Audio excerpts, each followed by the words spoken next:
You're listening to CFRN, the Christian Financial Radio Network. Good afternoon, traders, and welcome back to the CFRN Emini Futures Cast. This is the daily broadcast of Indeterminate Length, where we discuss all things Emini, along with some really big ideas on the finer points of trading gold, bonds, crude, sugar, the euro. Joining us today, Mr. Michael Borth. From our trading desk in Chicago, Mr. Burton Schlichter. Now, to get things started, let's go to our host and founder in Studio A, overlooking South Mountain, America's largest city park. Here's Dwayne. Good afternoon. Welcome back. Today is Tuesday, 25th day of November, 2025. Thanks so much for joining us. Wherever you are, just glad to have you right here, right now. Do 2 live broadcasts every trading day. First one is our live training room. So to get in there, you got to be a member or taking your 1-week free trial. Not yet taking your 1-week free trial. Michael joins us in about an hour. He'll walk you through step by step how to take the trial. Take about 3 minutes of your time to sign up for the trial. Get your indicators indicating today. Your trial will officially start tomorrow. We're going to be off Thursday and Friday, so your trial will run all the way through next week. Whoa, it's one big trial. No credit card required. Focused on what's being taught, so that at the end of your trial, make a well-informed, intelligent decision whether or not trading is right for you. The live training room ends each day at 11:30 a.m. Eastern. Take a 30-minute break. Come back for this broadcast, the noon broadcast, which is open to the public. Everybody, everywhere, planet Earth, internet-connected device. There's 2 different ways to join this afternoon broadcast live. Best way, you only have to do it once. mytradingiq.com. Scroll down the page to where it says Noon Broadcast. Click the link, fill out the 30-second registration form, and you're done. Happen going forward is every trading day, you'll get an email about an hour before the broadcast starts. The email, there will be a link. 12 noon Eastern, all you have to do is click the link in the email. It logs you right into our platform. The benefit there is you have access to the question box, so you can ask questions and participate in discussion. There will be days you're out of the office, away from your desktop, but you still want to join live. And there'll be days when you're busy, so you can't join live. Want to get caught up later. You can do both of those via our YouTube channel, which is easy to remember. youtube.com/CFRN. It's the Christian Financial Radio Network since 2005. But all you need to remember is youtube.com/CFRN. Not only do we broadcast live every trading day on our YouTube channel, as we're doing right now, simulcasting, we also archive each and every daily broadcast. Currently, there are over 1,900 daily episodes archived for educational. youtube.com/CF. On the left side of the screen, you see our daily schedule. Oh, and I forgot to mention, when you take the trial, you're not just getting access to the live training room. That's 2 hours every trading day. You get access to everything we do around the clock. See, we go to work Sunday night at 6 p.m. Eastern, and we literally work around the clock until Friday afternoon at 5 p.m. Eastern. You're going to have access to the live training room. You're also going to have access to the weekly trading zones, the Logic 247 alerts, the concierge trade alerts. Everything we do, we're going to treat you just like you are already a member. 5 consecutive trading days. The holiday, you're going to get bonus time. So, top of the hour, Michael joins us, walk you through it step by step. Get your indicators up and ending today.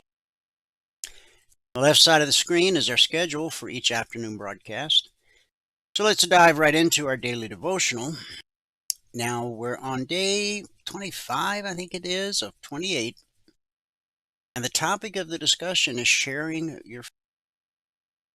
Scripture today is Acts 11, verses 19 through 26. I'm going to share it from the NIV translation. Those who had been scattered by the persecution that broke out, Stephen was killed, traveled as far as Phoenicia, Cyprus, and Antioch, spreading the word only among Jews. Some of them, however, and from Cyprus and Cyrene, went to Antioch, began to speak to Greeks also, telling them the good news about the Lord Jesus. The Lord's hand was with them, and a great number of people believed and turned to the news of this reached the church in Jerusalem, and they sent Barnabas to Antioch. He arrived and saw what the grace of God had done, was glad, and encouraged them all to remain true to the Lord with all their hearts. He was a good man, full of the Holy Spirit and faith, and a great number of people brought to the Lord. Then Barnabas went to Tarsus to look for Saul, and when he found him, brought him to Antioch. So for a whole year, Barnabas and Saul met with the church and taught great numbers of people. Disciples were called Christians first at Antioch. Again, that's Acts 11, verses 19 through 26. The birth of the church as we know. Remaining true. We don't live in a neutral environment. The world, with all of its options and appeals, has a conforming influence on lives. Romans 12:2. It presents a constant drag on those who seek to follow Christ. That influence puts the spiritual lives of young believers at risk. The leaders in the early church were aware of this challenge. When they heard of the new believers in Antioch, they sent Barnabas to them. He saw evidence of their faith. He moved into action, encouraging them to remain Lord in their hearts. Acts 11:20. It is no wonder that these believers increased in number and influence, becoming one of the major centers of Christianity in the early church. Become aware of new believers who can play a similar role in their lives. Encourage them to remain true to the Lord, nurturing their spiritual growth. 2. Time and eternity feel the impact they have because of you. The greatest impact will be due because. So I want to encourage you to take a step. Pray for God to give you a handful of younger believers, enter spiritually. Ask yourself, is there someone that comes to mind to start with right now? Let's pray. Lord, thank you the way your word spreads, reaching new hearts, new places, and new. It's the courage of those early believers who shared the gospel wherever they went. Make us like Barnabas, faith, encouragement, and the Holy Spirit. Use our lives to strengthen others, to draw many to Jesus. It's in Jesus' name, believe and pray. Everybody said, Amen and happy Tuesday. Give you the numbers. Start here in the U.S. with cash markets, or the indices, as they're called. Currently, the Dow up 482 points. NASDAQ up 29. S&P 500 up 35. Now, the Dow, 482 points, that's over 1%. Russell's up 37, that's 1.5%. So, definitely the Russell leading the pack. But I'm still of the opinion this is a dead cat bounce and a head fake. When we go to the charts, I'll show you why I think that. And of course, I could be wrong. I don't think so. Only time will tell.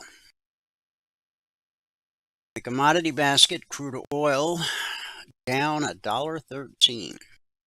Trading 57.71 last. It's a drop of almost 2%. Gold up $49. Trading 41.40.70 last. That's a gain of 1.25%. Silver up 61 cents. 50.94 last. That's a gain of 1.25%.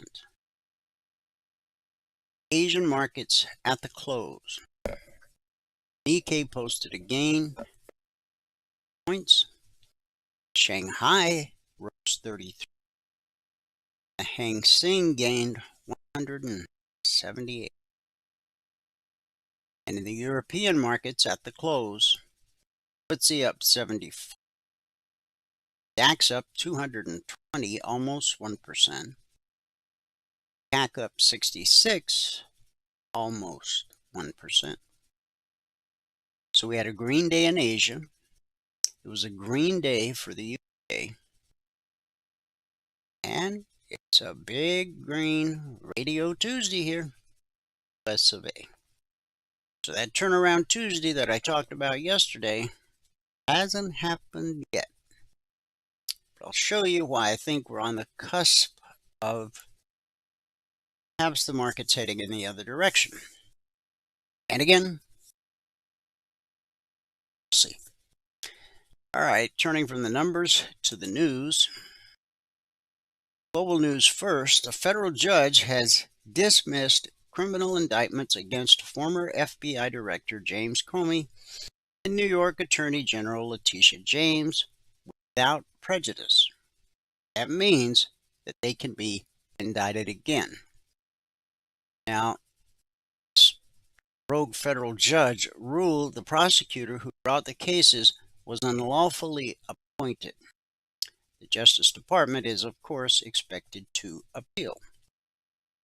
U.S. Attorney General Pam Bondi appointed Lindsay Halligan as interim U.S. Attorney for the Eastern District of Virginia September 22nd, after the previous interim U.S. Attorney had declined to charge Comey resigned. Comey was indicted September 25th. Tisha was indicted October 9th. The judge ruled Halligan's appointment violated federal law and the Constitution, noting Bondi's 120-day interim appointment authority had lapsed, and only the district court filled the latest vacancy. The judge said such a move circumvent Senate confirmation by stacking temporary appointments. Now, ask yourself a question. We end up with all these liberal judges. Guess what's good for the goose isn't always good for the gander. The DOJ will still seek a new indictment for a properly appointed prosecutor. Although the 5-year statute of limitations for Comey expired in September, Comey and James have argued that their cases were politically motivated. Like hers weren't, and Comey's actions weren't. He lied to Congress. He was indicted by a federal grand jury. This is just some leftist legal loop. Hopefully, they get it right this time. 3-year-old boy appears to have fully recovered after receiving the first ever gene therapy, Hunter syndrome, earlier this year. Rare inherited disease affects roughly 2,000 people worldwide, boys having a higher risk of carrying the disease. Children born with Hunter syndrome have a faulty gene that prevents them from producing the enzyme needed to break down complex sugar molecules. Without treatment, the molecules accumulate in their tissues and organs, leading to physical and mental decline in a process resembling dementia. Life expectancy is between 10 and 20 years. Standard treatment is a 3-hour per week enzyme replacement therapy that costs nearly $500,000 per year. While it can reduce organ problems, therapy cannot slow decline. Its latest treatment, 3-year-old boy, however, involved removing his stem cells and replacing the gene before re-injecting the cells. Unlike prior treatments, the latest intervention eats the brain, preventing decline. Pioneering Jamaican singer and actor Jimmy Cliff passed at age 81. His wife Latifah shared yesterday that he suffered a seizure followed by pneumonia. Cliff, born James Chambers, grew up singing in a rural Jamaican church choir. He moved to Kingston in his early teens, musical ambitions, adopting the surname Cliff to express the heights he aspired to reach. His song Hurricane Hattie topped Jamaican charts in 1962, and he represented the island at New York City's 1964. His 1969 song, Wonderful World, global hit, reaching number 6 in the UK and number 5 in the US. Cliff further introduced reggae to international audiences. His 1972 acting debut, Jamaica's first major film, Carter. Cliff released over 30 albums, won 2 Grammys, and was inducted into the Rock and Roll Hall of Fame in 2010. Turning to Wall Street. Nvidia stock fell as much as 6.5% in early trading today. Currently, it's down a little over 4%. After a report that the AI chip maker could soon see greater competition from its own customer. Information reported on Monday that Google is in talks with Meta, Facebook parent, to spend billions of dollars to use its AI chips in data centers in 2027.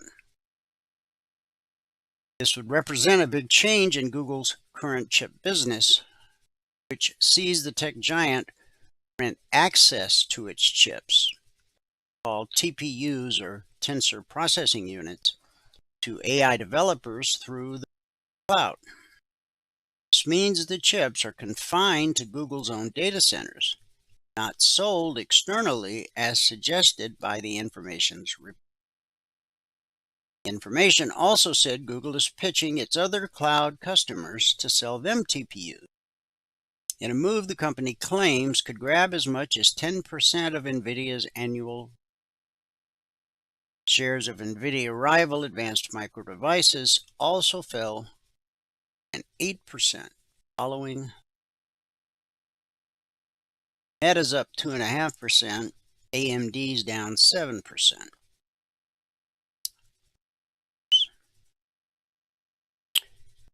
So Google, the sleeping giant, is now fully awake. Since the launch of ChatGPT 3 years ago, analysts and technologists, even a Google engineer and the company's former chief executive, declared Google behind in the high-stakes race to develop artificial intelligence. Not anymore. The internet giant has released new AI software and struck deals such as a chip tie-up with Anthropic C that have reassured investors the company won't easily lose to ChatGPT creator OpenAI and other rivals. Google's newest multi-purpose model, Gemini 3, won immediate praise for its capabilities in reasoning and coding, as well as niche tasks that have tripped up other AI chatbots. Its cloud business also once and also ran is growing steadily, thanks in part to the global rush to develop AI services and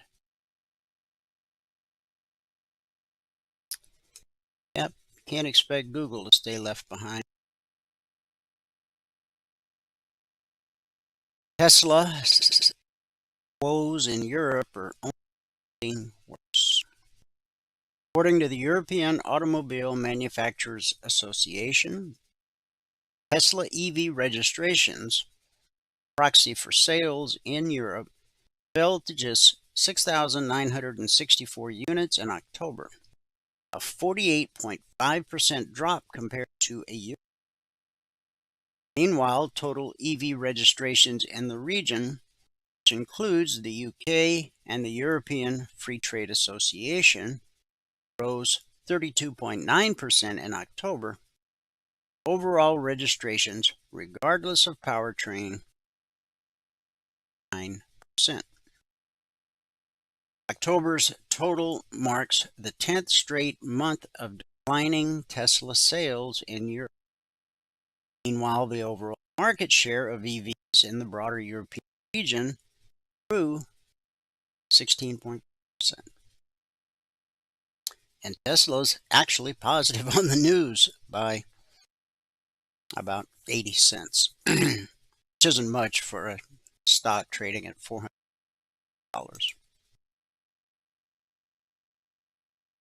Treasury Secretary Scott Bessent, a key theme of his interviews for the next chair of the Federal Reserve has been simplifying the U.S. central bank, which he indicated has become too complex in how it manages markets.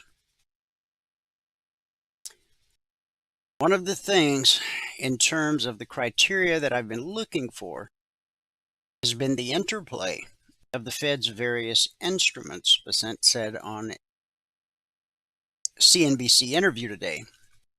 I realize the Fed has become this very complicated operation. Bessent said his final second round interview with 5 candidates to succeed Jerome Powell today iterated that President Donald Trump may make his announcement on the nomination before December 20th. The administration has previously said the finalists are Fed Governors Christopher Waller and Michelle Bowman, former Governor Kevin Warsh, National Economic Council Director Kevin Hassett, and BlackRock Inc.'s executive Rick Reed. The Fed now maintains a so-called ample reserves approach in controlling its policy interest rate. which involves holding a sizable amount of treasuries on its balance sheet. As part of the current operating system, it pays interest on the reserves that banks park with it, and for any cash that money market funds temporarily place Fed. Fed has taken us into a new regime. It's called ample reserves regime. And it looks like that might be fraying a bit here in terms of whether the reserves are actually ample in the system. Policymakers last month decided to halt the contraction of the Fed's balance sheet as of December 1st in an effort to ensure that liquidity remains ample. It had been shrinking its portfolio since June of 2022 after its holding of treasuries and mortgage securities had soared during the COVID crisis. All I know is we're getting a new Fed head, and I'm sure glad. Bloomberg Treasury yields edged lower, 10-year nearing 4%. Is data affirming labor market weakness and remarks from Federal Reserve Governor Stephen Moran bolstered expectations for an interest rate cut next month. So the odds makers are now saying we will get a rate. U.S. retail sales slowed in September as investors got the first official glimpse of consumer spending in 2 months today after the government shutdown halted a wide swath of economic.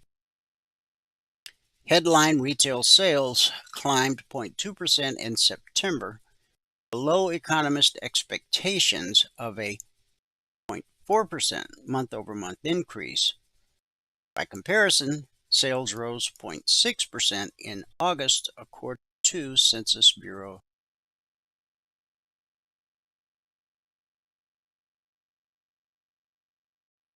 A U.S. bank regulator approved a new final rule aimed at easing leverage requirements for banks, requiring firms to set aside less capital as a cushion against losses of low-risk assets. The FDIC approved the new final rules for the enhanced supplementary leverage ratio, and other bank regulators are expected to similarly approve rules which were first proposed in June. An FDIC staff memo estimated the new rules would reduce capital overall for large global banks by $13 billion, or less than 2%. In other words, you deposit $100 in the bank, they only have to hang on to 2% of it. They can do whatever they want with the rest of it, loan it out, trade. Sounds a little sketchy to me. Maybe it's time we all go watch It's a Wonderful Life. However, the depository institution subsidiaries at those banks would see capital requirements fall by an average of 27%, or 230. Officials have said banks will not be able to pay more to shareholders under the relaxed rule. The overarching holding companies remain constrained by other capital requirements. Banks must comply with the new standard by April 1st, but are permitted to voluntarily adopt the rule as early as the beginning of 2026. I'm a little mixed on that. Tech startup Fleet Space announced yesterday that it used its satellite-powered AI system to expand the scope of an already massive lithium deposit in Quebec. And President Xi let a single tear roll down his cheek. Finding a mineral resource isn't easy. Only about 3 in 1,000 potential deposits end up becoming commercially viable, and it can take years to prove it by drilling core samples. Fleet Space says its approach can help target drilling operations, reducing decision time from weeks to days. The startup currently has a small constellation of satellites in orbit. There's a range of sensors, including electromagnetic and gravity sensing, to map the subsurface.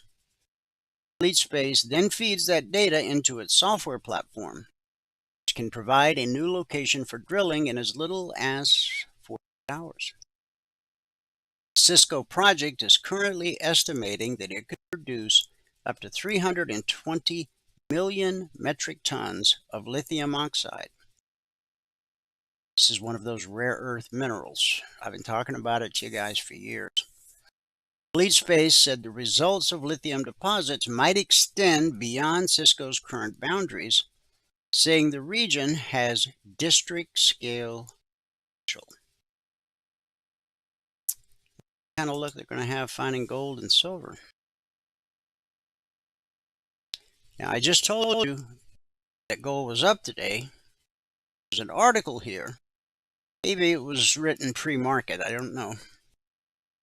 From Bloomberg, gold slipped as traders assessed the prospects of a peace deal between Ukraine and Russia. Federal Reserve's interest rate outlook following fresh economic data that was delayed due to the U.S. government shutdown. ABC News reported that Ukraine officials had agreed to a 19-point plan to end the war. The U.S. is holding discussions about a possible peace deal with Russian officials in Abu Dhabi, and Ukraine's military intelligence chief is also attending meetings there. However, as we know, the talks could still.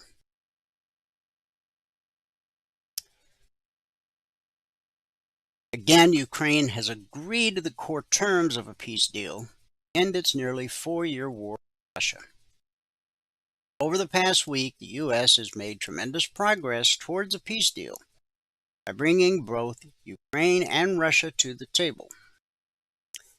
Carolyn Levitt wrote on X, "There are a few delicate but not insurmountable details that must be sorted out and will require further talks between Ukraine, Russia, and the United States." Russian negotiators met with U.S. officials, including Army Secretary Dan Driscoll in Abu Dhabi Tuesday morning, to finalize the deal. Driscoll presented the peace framework that U.S. and Ukraine negotiated Sunday. Politico.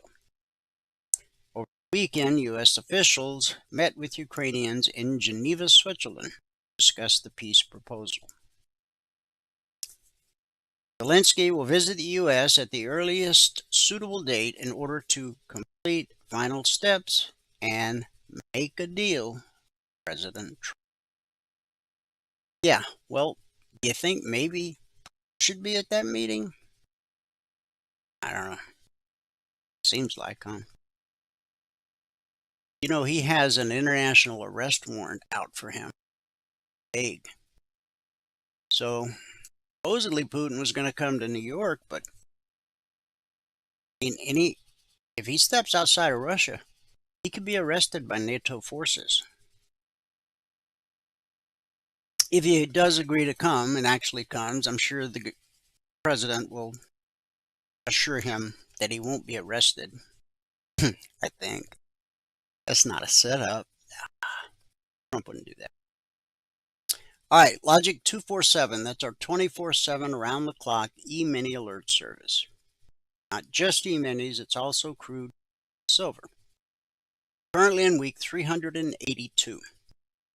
Over the last 382 weeks, we've issued over 21,000 individual handcrafted. Averaged on a weekly basis, 20% or less of the alerts being stopped out based on simple market structure. It's a simple process we teach all of our passport holders. Valerie did the recap this morning at 8 a.m. Eastern. At the time of the recap, and I haven't issued any alerts since then. So since the markets opened Sunday night at 6 p.m. Eastern, issued a total of 27 logic alerts, not to be confused with the CTAs, which is a different animal. At the time Valerie did the recap, we were still waiting on the outcome of the team. That gave us 13 actionable alerts. of which 15% would have been stopped out, again based on simple market structure and the simple process we teach all of our passport holders. Now, the true purpose of the logic alerts is to help you learn how to read a chart. If you're going to trade for a living, you got to be able to read a chart. All of you can read. The chart doesn't have any words, sentences, paragraphs, or punctuation. Language. And you've got to be able to understand how price flows. Support, resistance, back to support, back to resistance, over and over, again and again. It's a never-ending cycle. Once you're able to read the chart, you know instinctively, anticipate resistance, anticipate support. And the Logic 247 alerts teach you exactly how to do that. As a bonus, you never ever trade a Logic 247 alert. At least use them how to read the chart, if you remember. Now, 382 weeks is a long time, over 7 years. Years before Logic 247, we had our original service, concierge trade alerts. They're different in a whole lot of ways. Logic alerts, they have entry prices, initial targets, additional targets, final trade to targets. CTAs are completely different. Logic alerts can come out anytime around the clock. Futures trade around the clock. We have globe. Day session is their night session, and vice versa. A logic alert could come out at 2 a.m. or 2 p.m. Concierge trade alerts are different in a lot of ways. For the purpose of this discussion, they don't come out around the clock. Posted as a static report shortly before Forex open each evening. Tuesday session that we're in right now began last night at 6 p.m. Eastern. 5 minutes before market open, all of our traders had all of these targets: ES, the Dow, the Russell, oil, the NQ, and silver. Go through the individual markets and you see the targets drawn on the chart. Remember, our traders had that very information. 5 minutes last night. Now, charts. Start where we always do, S&P 500 mini futures.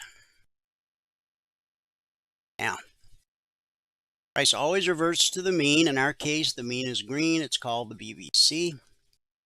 And as you can see, when price pulls back to the BBC, back holds more often than it doesn't. Sometimes it's a one-day pullback.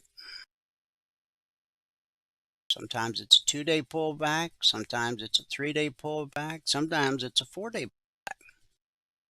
As long as the candles are touching, doesn't matter how far they spike. Like over here, we had a 6-day pullback. 5-6, but every one of those candles is touching. Called the BBC. Okay. Price is above the green line, we're bullish. When it's below, bearish. Now, as you can see, price moves in legs. Leg retracement, leg retracement, leg retracement, retracement, leg retracement. Now, we got a big picture bearish signal by opening and closing below the BC Fridays ago. But then the following Sunday night, we had this massive gap open. And the following Wednesday, we put in a high and a daily doji. That set us back down to put in an almost identical bearish signal the following Friday, right there. So, over here, we're going leg retracement, leg retracement, leg retracement. Then suddenly we go leg retracement, leg, retracement, leg, retracement. So, now, I said I think this is a potential head fake or dead cat bounce. But I really could be wrong because we're heading into a U.S. holiday, long weekend, and U.S. markets historically rally into a holiday week. So, we had one faulty bearish indicator followed by later another one. So, what does it take for us to go back to being bullish? We need a candle to both open and close of that green. See how this one opened and closed? This one opened. Last time we encountered a bullish signal, changed us from bearish. Way back here was bearish all through here.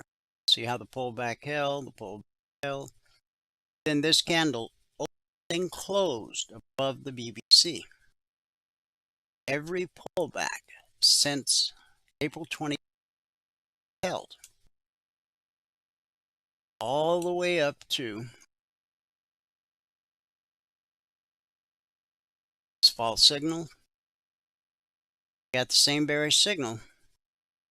So certainly looks like we're going to close above the BBC today, which means we will open tonight above the BBC. If we close tomorrow above the BBC, open and close, now that open will be at 6 p.m. tonight, Eastern.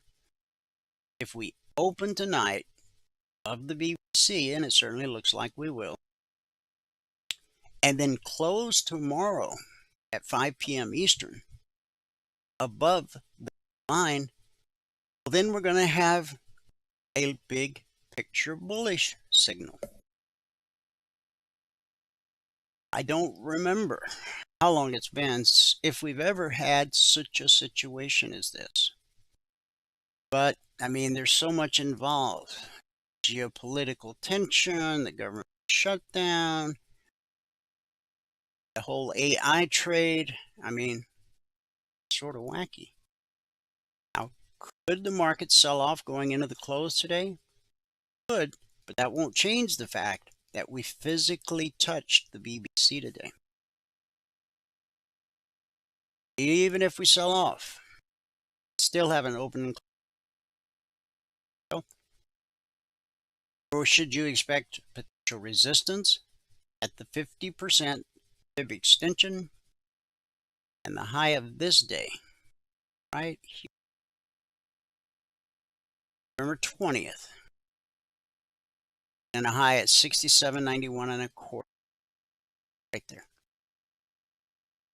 But look where we closed. Now this is important. We opened here. We had a huge green candle that extended way above. See, by the time the session closed that day, way down here. So, saying that's going to happen here. What if we weren't headed into a holiday weekend? I'd be a lot more convicted.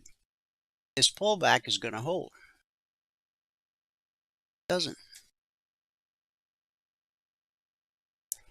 All right, the 30-minute chart is where all alerts are created. Logic 247 alerts and the concierge trade alerts. Nothing magic about 30 minutes. It's just the time frame I chose years ago, and I've stuck with it. Vertical lines that you see separate today, Tuesday, day. Back over here is Friday. The horizontal lines are the weekly trading zones. They're published every Monday morning at 6:15 a.m. Eastern. Once the zones are published, they're carved in stone the entire week. change in any way whatsoever. Now, when price drops to a weekly zone, we expect support. So here, price rallies up to a weekly zone, we expect resistance. Only one of three things happens when price encounters a zone. 70% of the times consolidation, 20% of the times rejection, 10% of the times the slice. That's what happened here. 30-minute candle sliced through the zone like it was. When that happens, price will typically retrace back to the zone sliced through and continue in the direction of the slice. Or that hasn't happened. Still might. This was the opening candle last night. Now, going into the close yesterday, or look at all of yesterday. Okay? Now, these are this week's zones. So back over here is Friday, so don't pay that any attention. These are the new zones published yesterday morning, 6:15 a.m. Eastern. Okay. Notice how on the way up, black step line was on the left side of blue and climbing. See how they're running parallel? Right here. See how the black step line crossed over to the right side of blue and climbing? It's on the left. Now it's on the right side. When that happens, we expect a retracement to the BBC, which we got. The pullback held, and we ran up and hit the long target to the tick. Ding, ding. Resistance will always send the market looking for support, which it found at the weekly trading zone. Support will send the market looking for resistance, which it might have just found. Because remember, this was a slice. We expect price to come back to this zone, continue in the direction of the slice.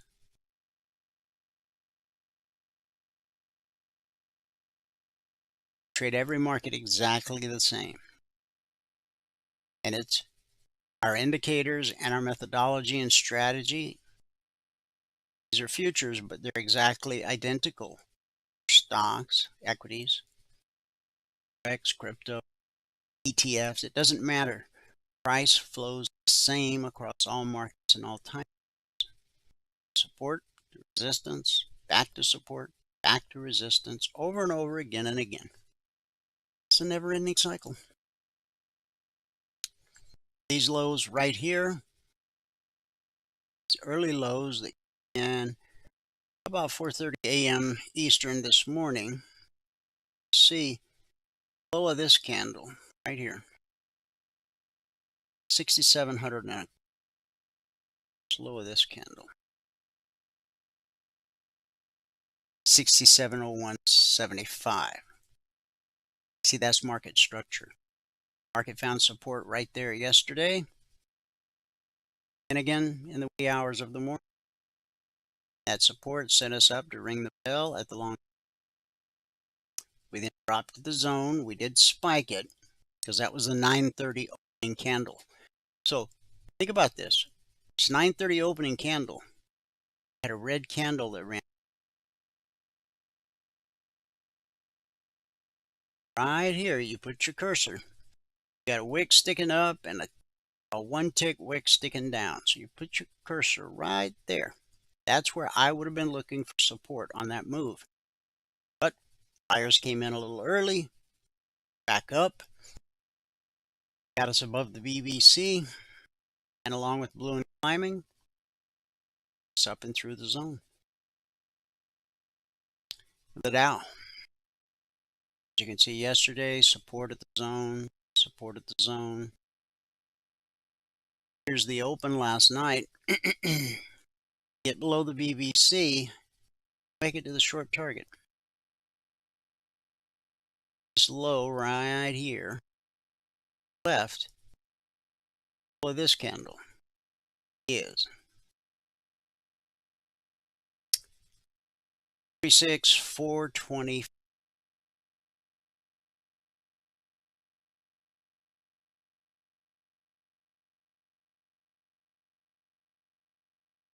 6,425. Catching me here? That's market structure. Even though we didn't get all the way to the target, you should have been expecting potential support at that area. Sent us up to the BBC resistance, sent us down to blue and climbing support, sent us back to the BBC resistance. Then we just consolidated along the BBC. Then right here at 7:30, we got a pop. That pop took us right to this high right here. See it? It's high. It's the high of that candle.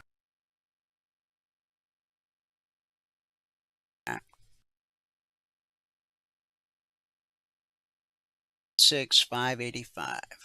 The high of this candle. 6,595. Okay. But we continued higher. We hit the long target. Ding ding.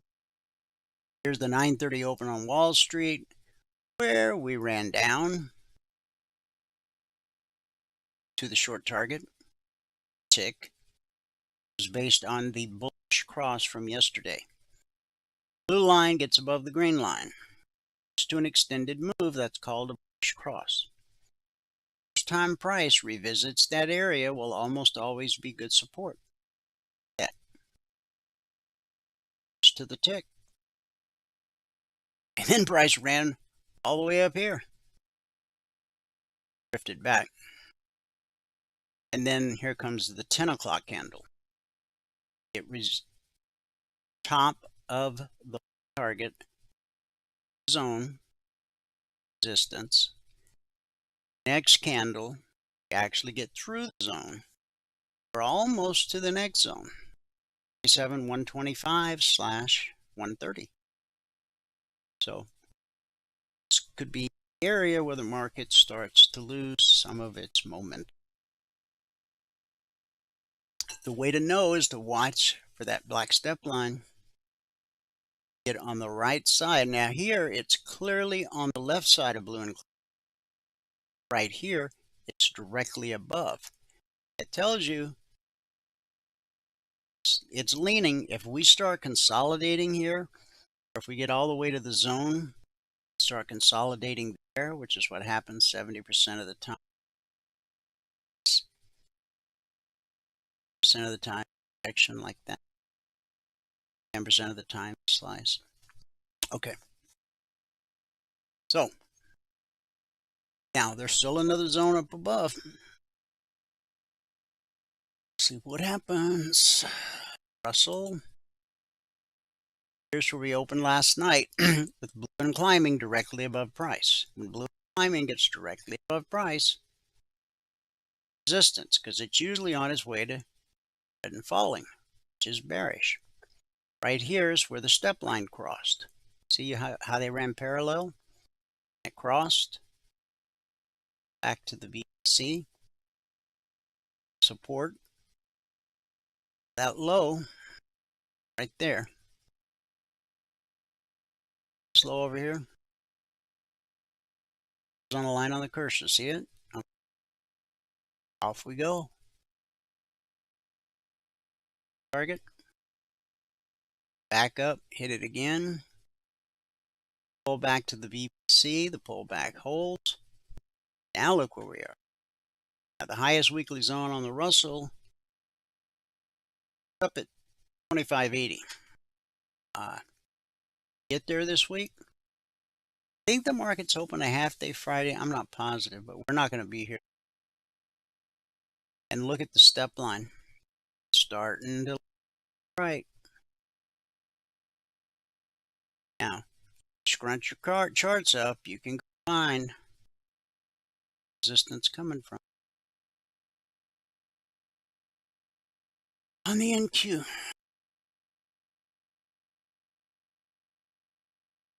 Yesterday afternoon, we found resistance at the zone.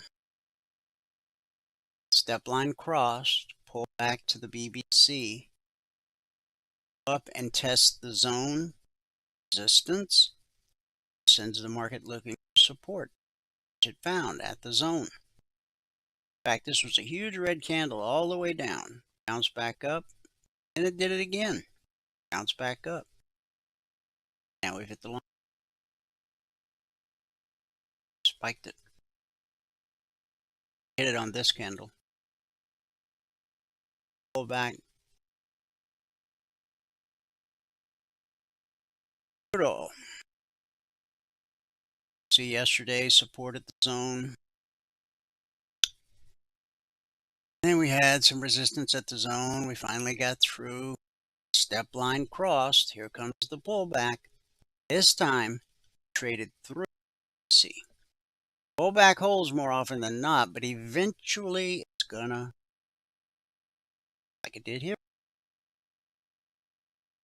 The zone became resistance, resistance. Here we're just consolidating, wide ranging, and this massive drop that came at 7:30. I don't know what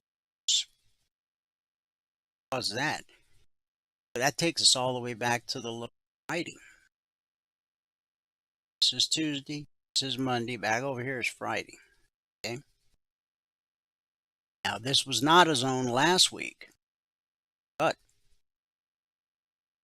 numbers are funny that way. So we get a leg and a retracement. Leg and a retracement. See how on the way down, step lines on the left side of red and falling. And up to the zone resistance. As the step line crossed red and falling, price is going to do its best to get to the VVC. If it overcomes the VVC, then you should look for resistance right there. Absolutely right. Bearish cross. See, red line out below the green line, that's a bearish cross. That do an extended move. Time price revisits that area. Whether it's today, tomorrow, or a month from now, almost always be resistance, at least first time up. Right now, we're just looking for the retracement to the BC. And if that pullback holds, we should get another side. Gold.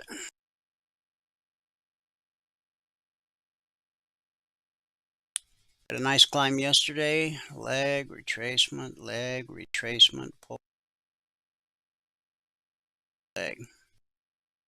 Step line crossed right here. See how we found resistance at the zone? And we spiked the BBC. Went on to put in a higher high. We didn't get all the way to the high so far, 46 point. Just about 7 points so far. We have right here, see red and fallings turn to blue climbing. That's typically bullish.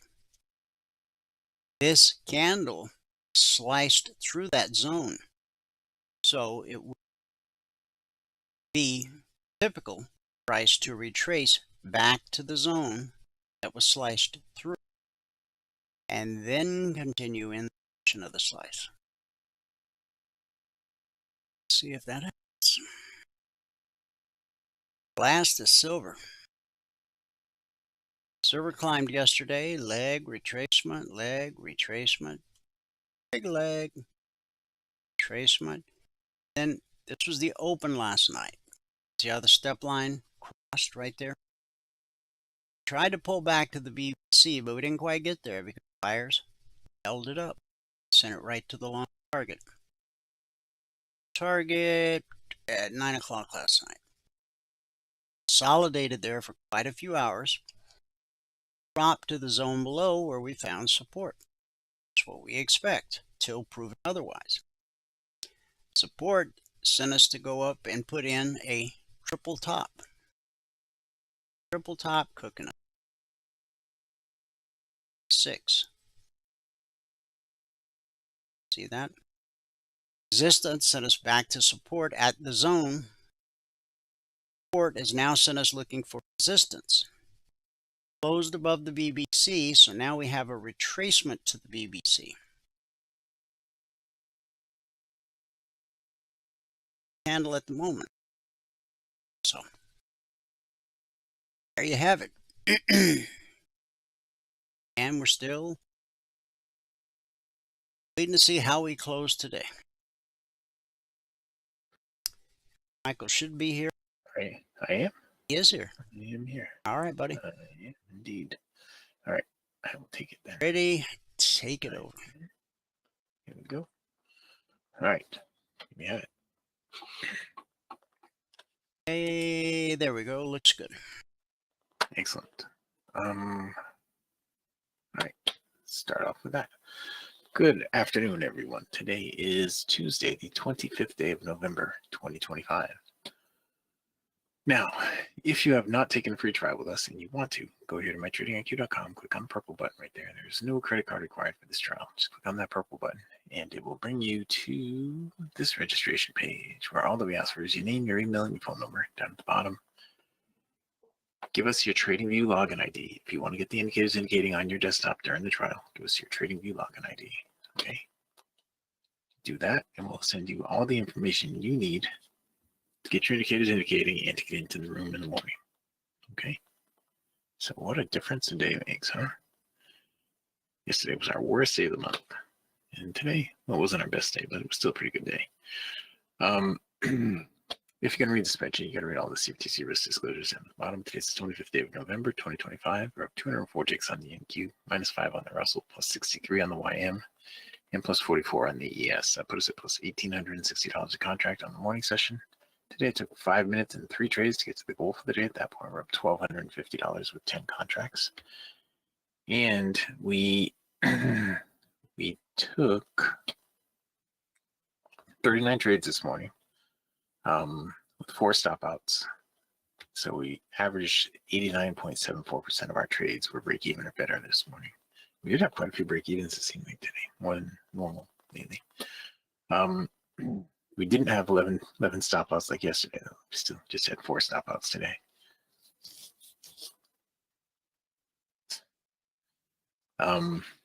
Okay, so on the month now, we're up $21,572. That is over 13 trading days, averaging $1,659 per contract per 2-hour trading day.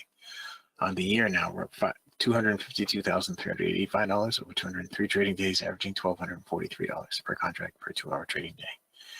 Now, if you were to quit trading when you get the goal for the day and you would add 1 contract per month, that's the 24/20 blueprint.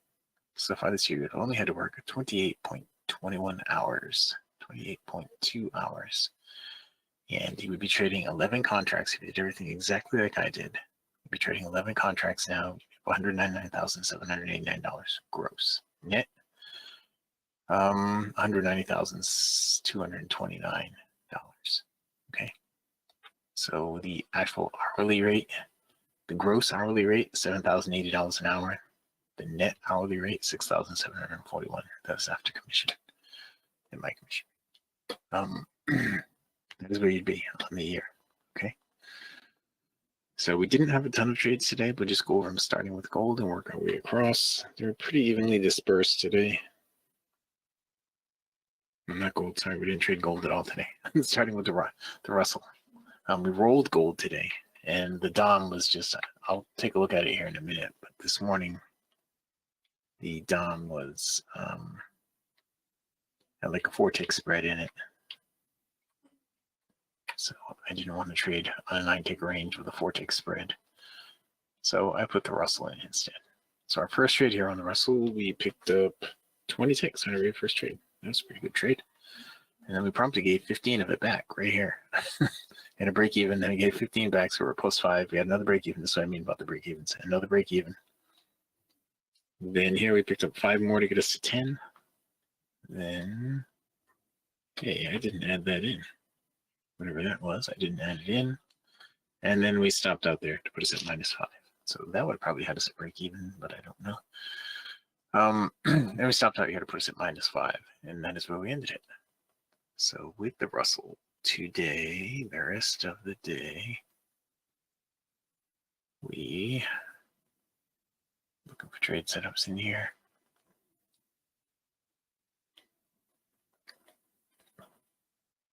I'm looking up here for a flat spot where it crosses it, where it's the right color.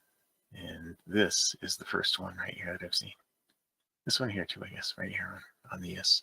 So that was an okay trade. I'm not on the S, right here on the Russell. That was an okay trade. That was an okay trade. This would have been the next one. That was a pretty good trade. That was a good trade. That would have been a break-even trade. That would have gone to break-even over here. If it didn't stop you out right there, it would have been really close. I'm just saying it's a stop out. And this would have been a break-even trade. And so now we're in red for bearish. And we don't have any trades on right at the moment. Let me get my NQ down low. That's the only one I can't see right now. It's the only one I can't see. Hang on. There it is. Okay, so on the Russell this morning, we ended up with -5. Okay. That was our low. Right, yeah, that was our low of the day on the Russell, was a -5. It's actually the low of all of our things, I think. I don't know, I'll tell you in a minute. Once I'm finished watching this, go all the way down to 930. There it is.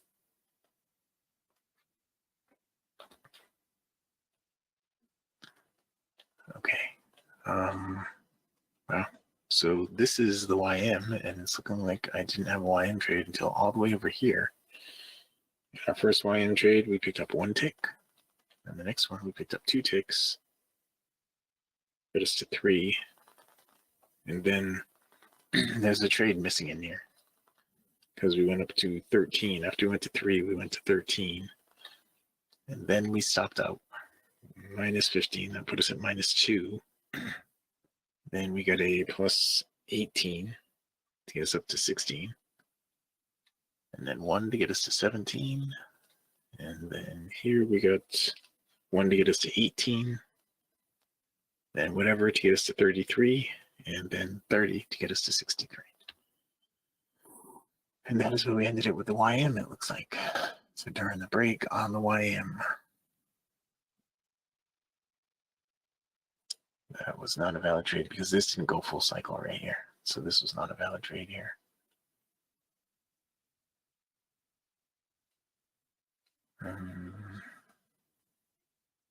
That was a valid trade there. So it would have been a break even. That was also a valid trade there. Would have given you some nice profit. So, nope. That wasn't really off the midpoint, but if you took it, it was enough to get the stop to break even. And that was it. That was it for us on the YM today. Now on the ES. Today, let's do one back.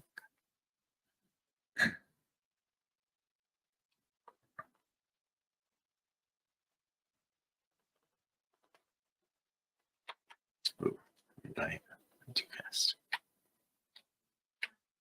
Okay, here we go. Our first trade on the S, and this is where we end up getting the goal for the day. We get 8 ticks on that trade. Then on the next trade, right there, we ended up with 16 ticks on that one. That got us up to 24. The reason I have that as a blue arrow there is because it didn't come out of the overbought. I didn't realize that until after the market brought it to my attention. I had a break even there, and then I stopped out. So we went from 24 down to 14. Then I had a +4 to 18. Then a +12 to 30. And then a +4 to 34. 1 to 35. 1 to 36. And then 8 over here to get me up to 44. And that is where we ended up with the S. 44 was the high of the day on the S. It doesn't look like I took any more trades in there. During the break. During the break. Wow, we really did not give up a lot of trades here during the break. I'm not seeing any. No trades during the break. No trades. That seems like there wasn't a single valid trade in there during the break. Nope. I'm looking for when that's the wrong color or the right color. But okay, maybe right here. This was a valid trade right there. It would have been a break even. I think that was right there too. That looks like it probably would have been another break even. Yeah, it went up 5 ticks from the entry point. That does not seem like a whole lot there. All right, now that was it for the ES. Okay, we ended up with plus 44 on the ES. Now the NQ, I was getting horrible slippage on the NQ this morning again.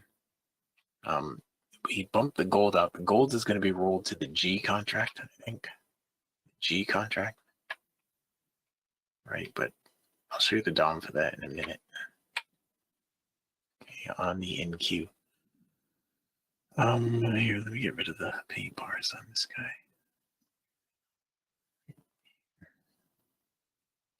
Right there. Here. Must be on down here. Okay. So our first trade on the S we picked up, and this is the NQ, sorry. Our first trade on the NQ, we picked up 4 ticks.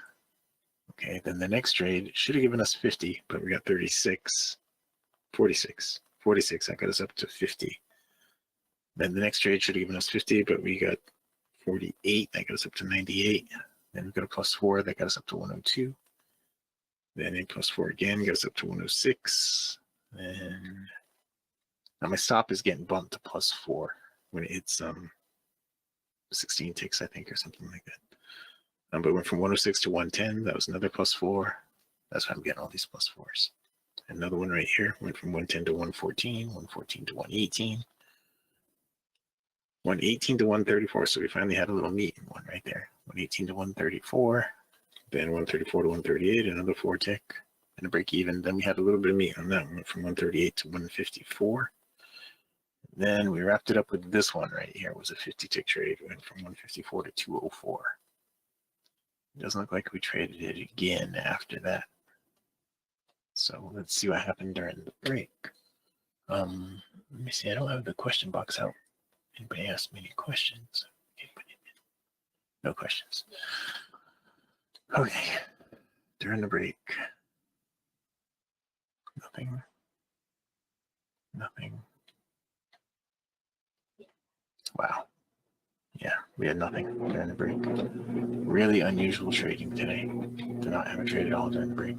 Down close on this right here will be a short trade though. On the NQ right now. Get a down close on that part, it'd be a short trade. All right, so we ended up with plus 204 ticks on the NQ today. Plus 204. That's a lot. All right. So for anybody just coming on YouTube, if you haven't taken the free trial yet, go here to mytradingIQ.com, click on the purple button. There's no credit card required for the trial. Just click on that purple button. When you click on the purple button, you'll be brought to this registration page just to fill it out. Right? Just fill out that page, and you'll have everything that you need to get into the room in the morning and to get your indicators indicating on your charts. Right? So right now, a down close on the S would be a trade. A down close on the NQ would be a trade. There it is on the S. And there it is. I think it's coming on the NQ. All right, here's the S trade anyway. I'm pretty sure that was a valid trade. Yeah, it was right on the midpoint right there. So we'll take that one. The NQ, it's also got a trade right here. And the ES is going to go to break even after 4 ticks. The YM is actually going in the other direction. The YM is looking for a long right here, not a short. So if I stick that there, below that is at 62, so you'd be buying 72 on the YM. Selling where we're at here on the ES. Selling where we're at here on the NQ. Okay, so here I just sold the NQ. It's up here somewhere. So okay, the NQ went to plus 4. And I'm going to lock in another 4 and another 4. That's 12 ticks on the NQ. And the S is not gone enough to get the stop to break even yet. That's 16 ticks on the NQ. Okay, so we're out with 16 on the NQ. And we still haven't gone to break even here on the CS. And the YM has not triggered in. I'm not sure that it's going to now. Okay, what just happened? The ES just stopped us out, I think. Right? Let me just check that. Okay. ES.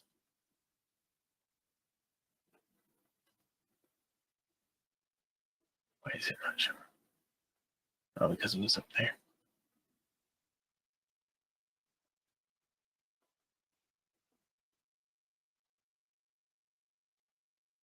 Yeah, okay, the ES went from 60, we sold 65, 75. Okay, yeah, it did stop us up. Okay. Let me put both of those in here. Okay, in the afternoon session. Today's results so far. 11:25 in Q 16 ES is 10. Okay.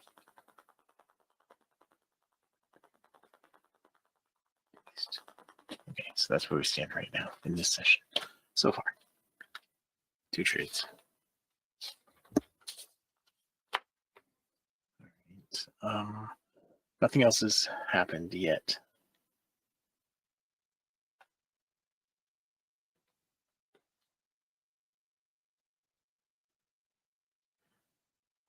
I never feel invincible, Jeff. I feel like things are really going well sometimes.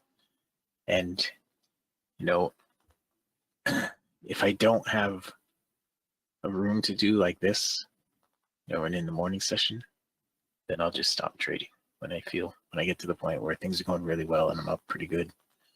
You know, I don't keep trading. I don't trade all day long. You know, it may seem like it on days like today, especially when I have meetings all day where I'm going to be trading. Yeah. Today we had 2 hours in the morning. We have this half an hour here. That's 3 hours. And then I have another hour and a half. That's 4.5 hours. That's a lot. But I get stopped out plenty. So I never ever feel invincible. I'm always just trying to follow the rules. Because if I keep following the rules, I know I have an edge. And if I keep executing the edge, I know in the long term, it'll work out.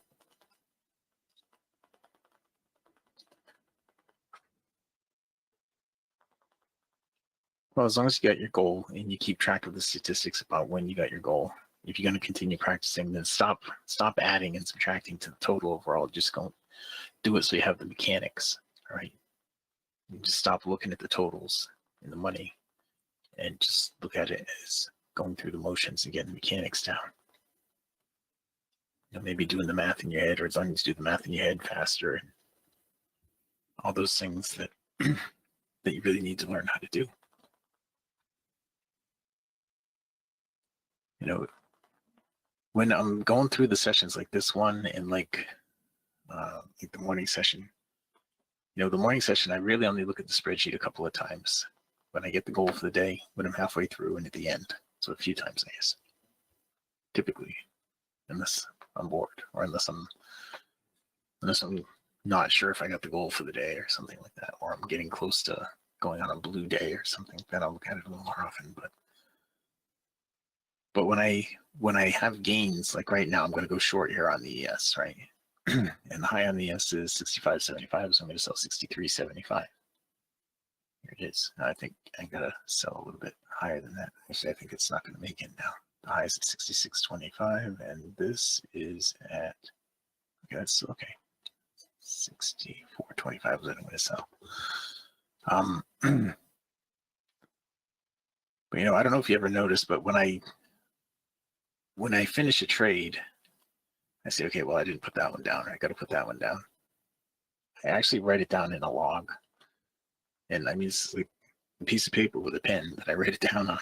And I don't write down dollar amounts. I write down ticks. You know, what market it was, the number of ticks. Okay, this isn't going to happen. These two are near trading, so is the NQ.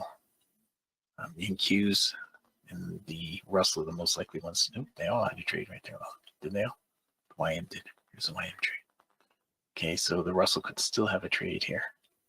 And the NQ just gave one too. Okay, Now on the NQ, my stop has gone to +4. I'm going to lock in another 4 on that. And another 4 on that. And another 4. I think that's 16 right there. And I'm out with 16 on that. Okay, the YM hasn't gone enough to get the stop to break even yet, and the Russell hasn't triggered the trade yet. Okay, but we end up with nothing here on the ES. Okay, now we've triggered on the Russell. Russell is triggered now. Okay. Here's the Russell. So we need the YM to move down. We need the Russell to move down enough to get the stop to break even.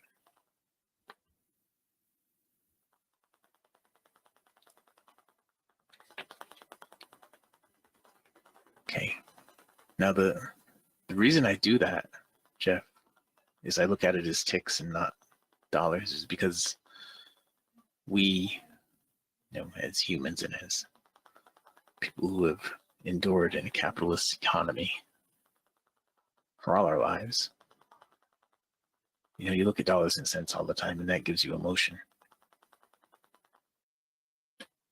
I just stopped out on that YM, -15 on the YM. We're about to stop out on the Russell too. Okay, and we did stop out on the Russell. Wow, that's not a good start today. So we did get 16 more here, but then we got -15 on, 15 on that one, and -15 on that one. So we're down $1,150 or 115 with one contract. It's easily recoverable if we have enough time. I don't know if we're gonna have enough time. But if you do it, if you think of it in ticks and you don't think of it in dollars and cents, then it's easy to have discipline and follow the rules. That's what I found over the years. And I've been doing this for a really long time.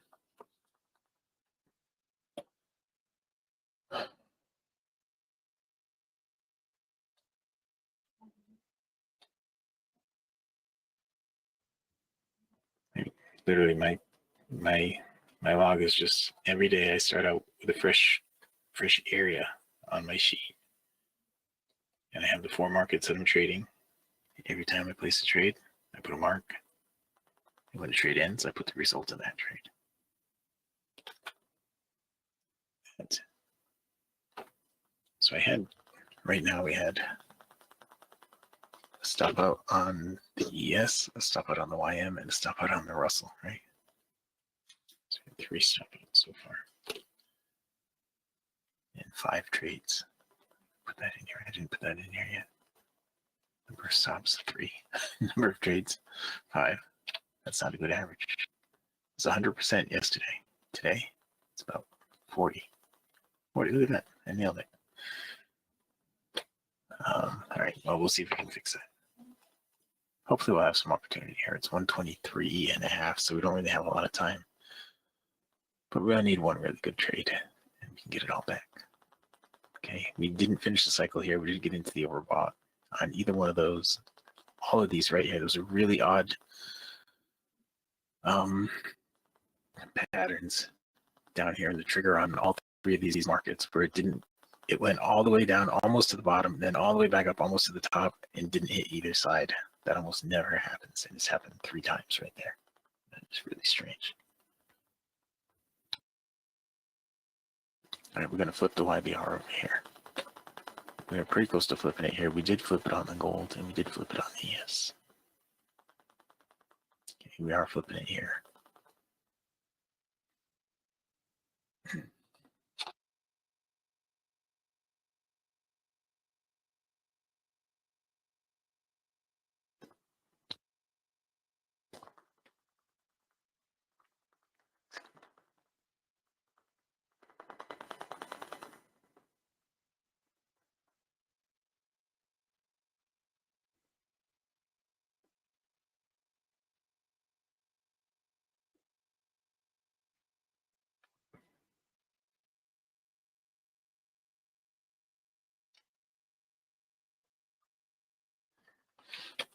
So now we wait just a couple of minutes here.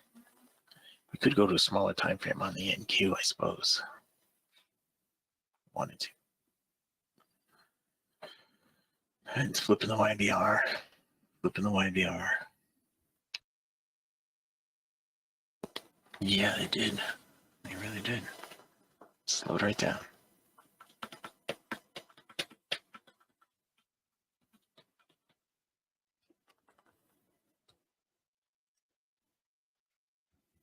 And I'm negative right now. I'm down 115 bucks, I think. Almost 150 bucks. No, 115 bucks. 115 bucks with one contract.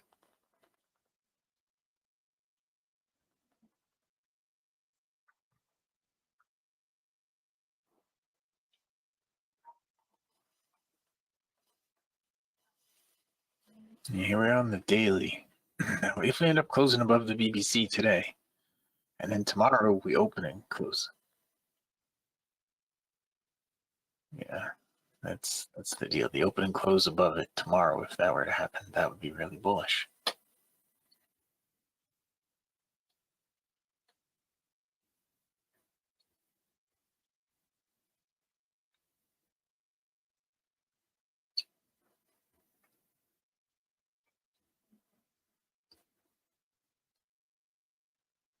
Yeah, we're heading into the end of the year too.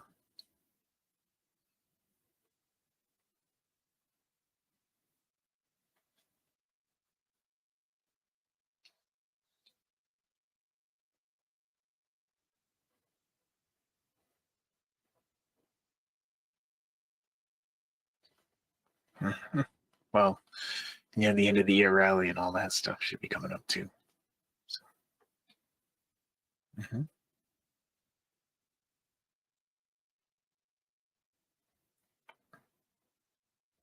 This guy right here, big one.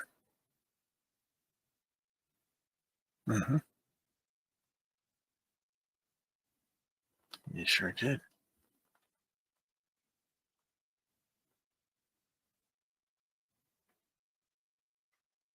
You could.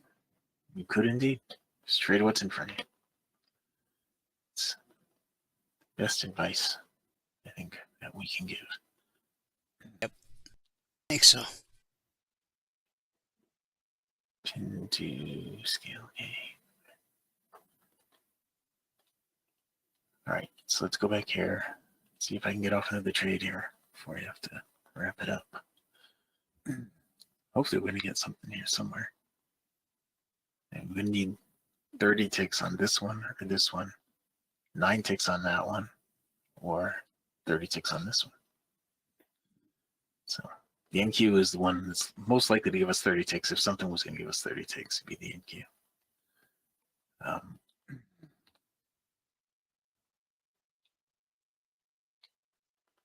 Things have slowed down so much. It looks like we might end up with a down day in this session.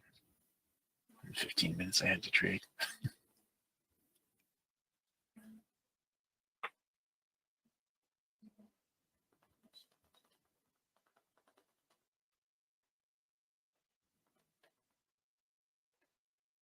I'll give it no color.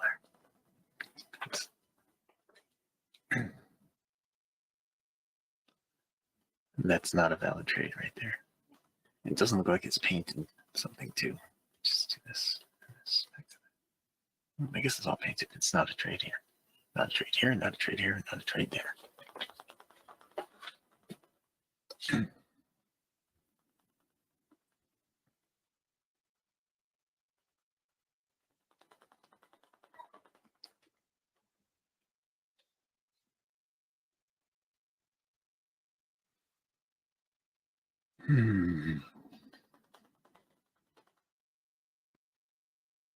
Is Friday a half day? I know we won't.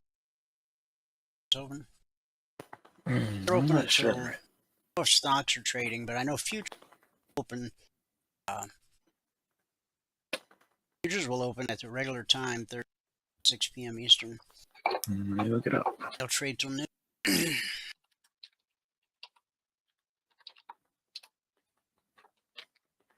CME group holiday hours. Thanksgiving, Wednesday, Thursday, Friday. Equities right here, closed. 12:15 closed. So it is a half a day of. Yep.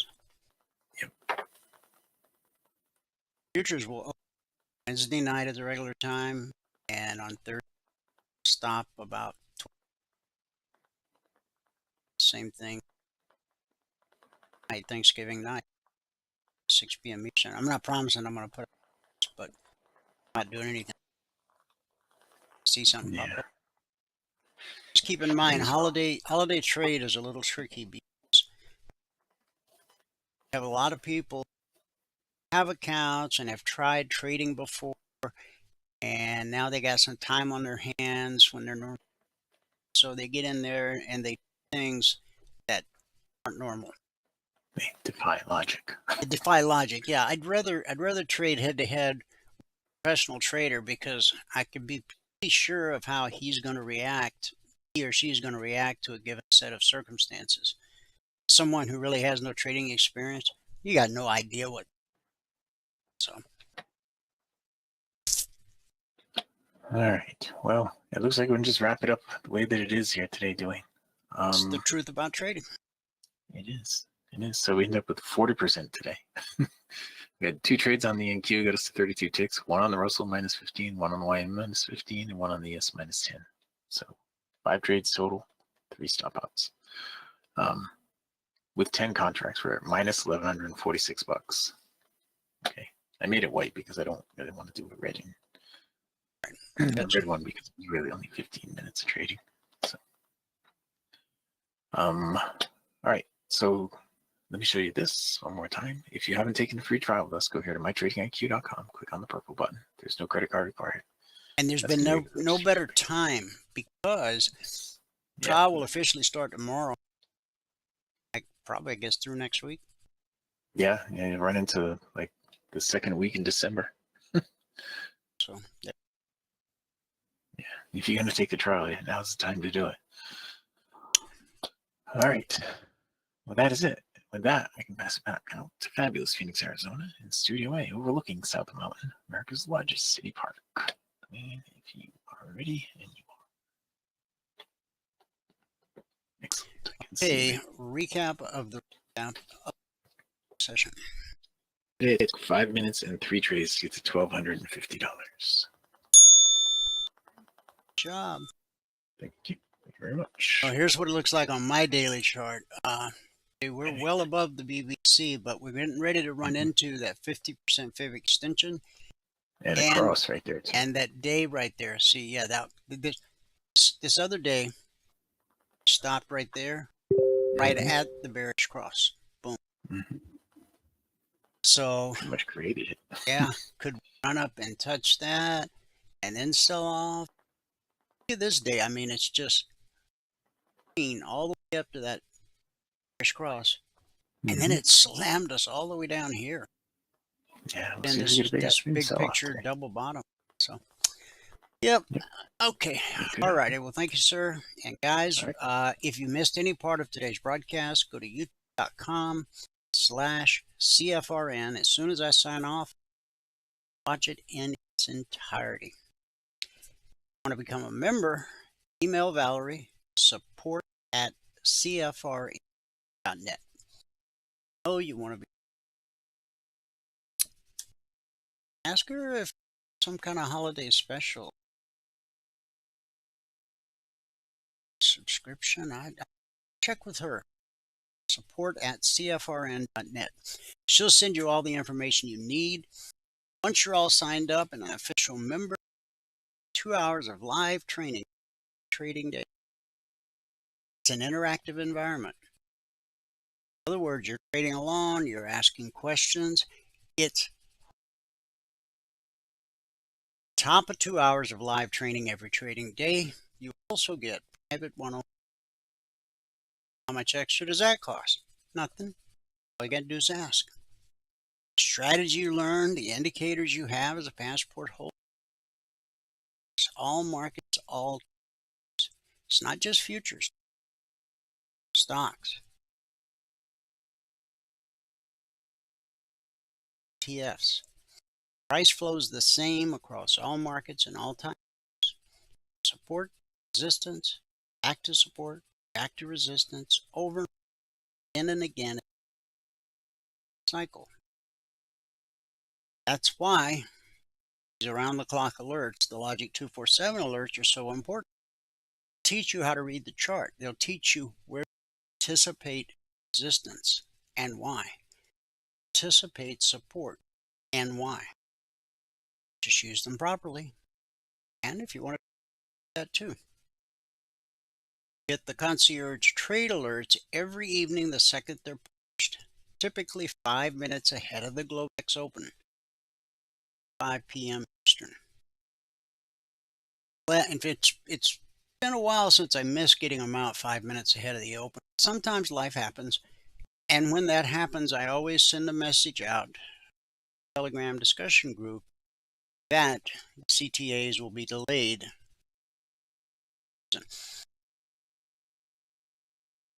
On a pretty good stretch of getting them out. Every Monday morning, 6:15 a.m. Eastern, you get trading zones. And next month, December 14th, will be the 16th anniversary, publishing the weekly trading zones for our members.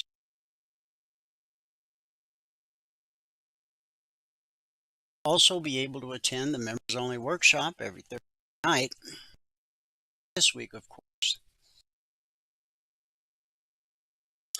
And you get the golden keys that open all the private channels in. And there's everything a trader needs, all under one. Hello? It's going to blow your email Valerie, support, CFR. All right, let's wrap this up with our good word today. Benefits of true friendship. Not all friends are true friends. Some are fair ones, but you know that. Like, as long as you got money to buy the guys at the bar down at the pub another pint, always be there. Pocket runs dry. Mug mate as well. Proverbs 27:17. As iron sharpens iron, so a friend sharpens a friend. Here's 4 benefits of true friendship. Number 1, they'll tell you you've got a booger hanging out of your nose. No, I just threw that one in. First, a true friend is someone, but that really is a true. Your flies open. Hey, we're not in grade school anymore. Oh, what are you doing looking there, geezer? Let's get serious. True friend is someone who, when you feel like you've made a mess out of things and a fool out of yourself, still believes in you and reassures you that you haven't done damage. The Bible says there are friends, in quotes, who destroy each other. A real friend sticks closer. Proverbs 18:20. Second, a true friend is someone who is there good times or not. Prodigal son discovered to his hurt, money runs out. So-called friends go away. Third, a true friend is someone who gets in your way down. James writes, James 5:19. My dear brothers and sisters, someone among you is away from the truth and is brought back. Be sure that whoever brings the sinner back will save that person from death and bring about the forgiveness of many sins. Solomon writes in Proverbs 27:5, an open rebuke is better than hidden.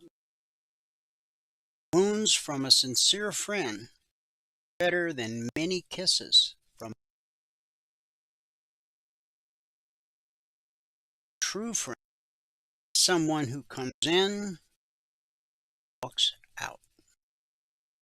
The Bible says in Proverbs 17:17, friend is always loyal.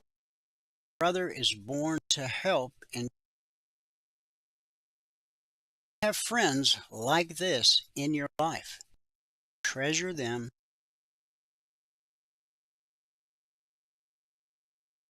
Just be a taker, be a giver.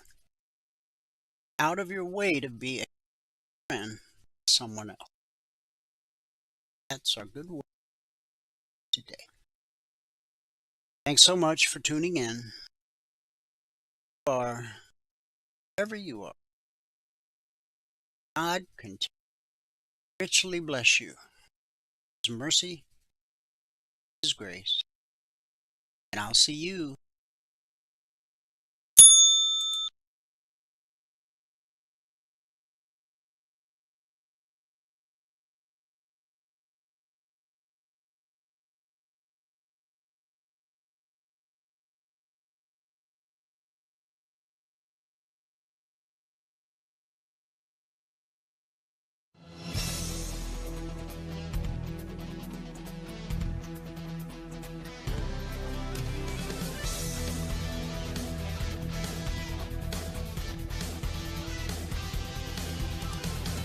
Remember this, there is no greater return on investment than to see a human life changed and given hope. As always, pray hard and trade safe. Any financial information discussed on this show is simply the opinion of our host, Dwayne Reeves, his co-hosts, and guests. To learn more about trading E-mini futures or to take a 1-week free trial in our live trading room, call 1-866-928-3310. 866-928-3310. Information discussed on this radio program should not be construed as a recommendation to buy or sell any security. Always do your own due diligence and consult with a licensed securities broker or financial planner before making any investment decision.